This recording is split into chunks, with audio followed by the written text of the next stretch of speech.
बिस्मिल्लाहिर्रहमानिर्रहीम। अस्सलाम वालेकुम डियर स्टूडेंट्स। सिक्स्थ की साइंस में हमारा आज का जो सब टॉपिक है बॉल एंड सॉकेट जॉइंट्स। इस टॉपिक पे हम पिछले कुछ दिनों से डिस्कस कर रहे हैं, उसका नाम है body movements.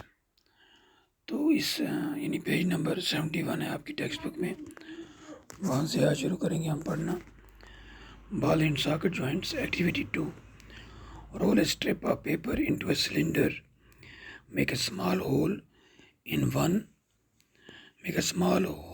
in an old rubber or plastic ball under supervision and push the paper cylinder into it as shown in figure 8.2.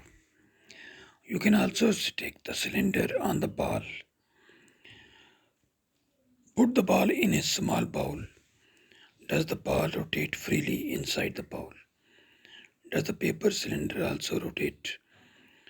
Now imagine that the paper cylinder is your arm and the ball is its end.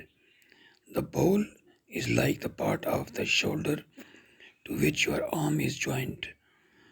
The rounded end of the one bone fits into the cavity of the other bone. Figure 8.3. Such a joint allows movements in all directions. Can you name another such joint? You can think of recollecting the body movements we tried at the beginning of this section. So dear students, इस activity में हमें क्या करना है, हमें एक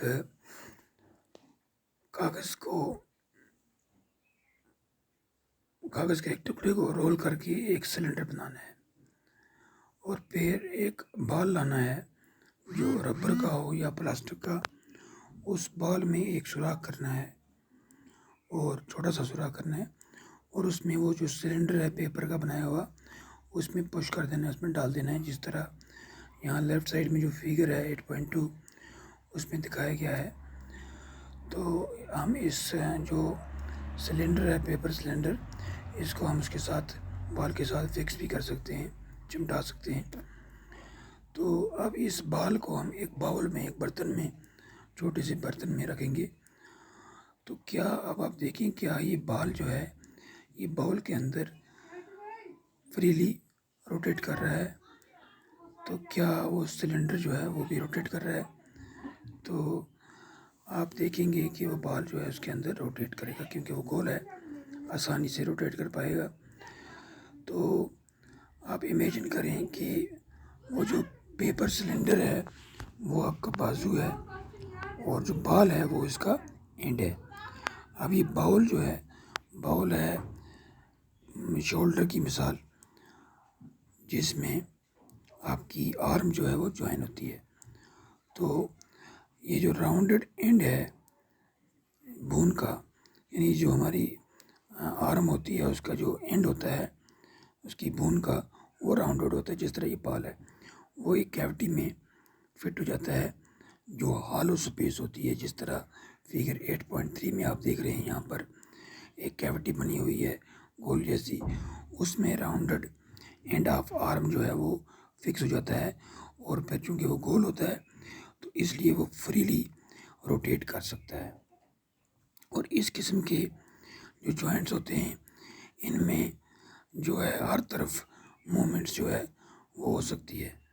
तो इस तरह के और भी बहुत सारे जॉइंट्स हैं हमारे जिस्म में। तो ऐसे जॉइंट्स को बॉल एंड सॉकेट जॉइंट्स कहा जाता है। बॉल इसलिए क्योंकि जो हमारे, मान लीजिए बाजू की हमने मिसाल ली, जो बाजू की जो आर्म है, ये आर्म की जो बोन है उसका जो एंड है वो बॉल जैसे गोल है और जिसमें वो फिट होती है दूसरे जॉइंट में वो बिल्कुल सॉकेट जैसा है। तो इसलिए इसको कहते हैं बॉल एंड सॉकेट जॉइंट। और इस तरह के जॉइंट जो हैं वो फ्रीली, यानी ऑल राउंड मूवमेंट जो है, रोटेशन जो है वो करवा सकते हैं। तो ये था हमारा आज का सब topic ball and socket joints. उसके बाद नेक्स्ट क्लास में हम पाइवोटल जॉइंट्स के बारे में डिस्कस करेंगे।